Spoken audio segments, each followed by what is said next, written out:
marée humaine, sous une canicule, des pleurs sans fin, traduisant la douleur des proches, collègues et confrères qui envahissent la morgue de l'hôpital général de Yaoundé cet après-midi du 26 mars 2026. Jour de levée de corps du journaliste Arnon Guifak en service à Canal 2 International.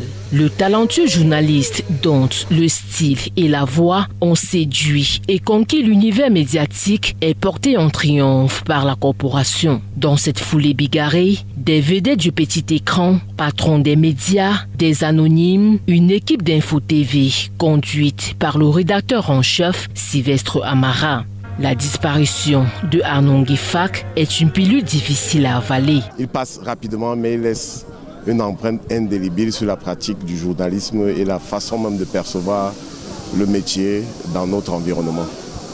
Nous regrettons simplement et nous souhaitons, nous prions le Seigneur que son âme repose en paix.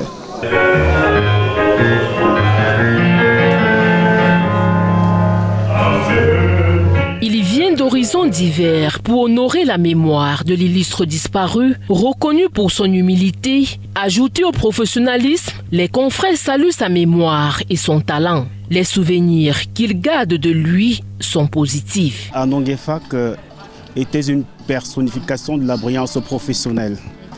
Il faisait son travail avec amour et abnégation. Amour, vous étiez capable de réveiller Arnon à minuit pour lui dire qu'il y a tel sujet, j'ai besoin de toi pour faire telle chose. Il était à vous dans les minutes qui suivent. Et nous voudrons que la jeune génération des journalistes puisse, n'est-ce pas, capter l'exemple de Arnon Guifak. Donc je garde un très bon souvenir de Arnon qui part. C'était un journaliste professionnel, rigoureux, sympa, il aimait tout le monde, il est sans histoire, vraiment. Il laisse un très grand vide. C'est quelqu'un qui m'avait marqué. Puis, la formation de la dernière promotion des jeunes de la RTS en 2008, par son courage, son talent, son intelligence, sa sagacité à pouvoir mieux traiter les sujets que les autres journalistes qui étaient également formés. Donc moi j'ai estimé que c'est quelqu'un avec qui je pourrais cheminer. C'est pour cela que lorsqu'on avait créé Kiss FM, il était question que lui et moi nous travaillions ensemble. Et c'est un grand maître du journalisme qui nous laisse. Un homme aussi humain, vous voyez tout ce déploiement qu'il y a au nom du petit Arnon. Arnon, nous ne le pleurons pas, nous le célébrons.